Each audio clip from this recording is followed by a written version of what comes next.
So this is going to be a complicated process. I think Israel, with our support, has the ability to carry out the job, but it's going to be painful. It's going to be costly all around. They know that. They've messaged that. And I think this is a months type situation, not days or weeks.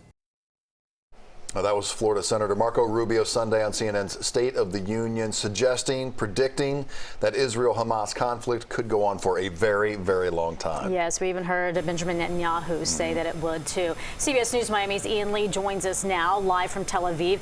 And, you know, the senator says there will be a lot of suffering as this conflict drags on. There's already been a lot of suffering. So this morning, there is new reporting that Gaza's crowded hospitals are nearing the breaking point. What can you tell us about that? Yeah, hi, Betty. You know, the situation is quite dire. You know, hospitals in Gaza are just running out of fuel to run their generators. They've been cut off from electricity. There are reports that they have about 24 hours left, and once those generators go out, they won't have electricity for really important things that keep patients alive. Gaza has about 300,000 patients, and a lot of them are in intensive care, especially as this fighting continues. I can just give you an idea of how intense the fighting has been. In 2014, there was about 2,300 people killed in 6 weeks.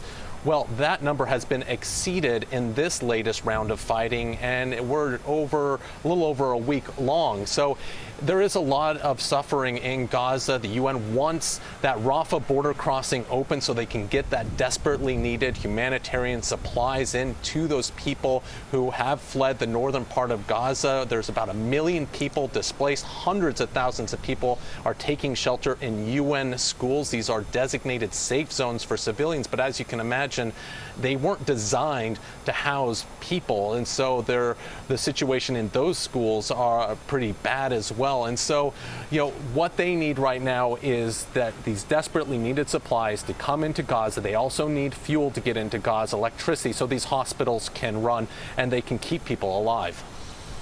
President Biden, Ian, also said that he's urging Israel to use restraints in the face of this humanitarian crisis in Gaza. So how does that set up Secretary of State Blinken's meeting with Prime Minister Benjamin Netanyahu today? Because in the words of the president, the way Israel moves forward, they need to, quote, be very, very careful.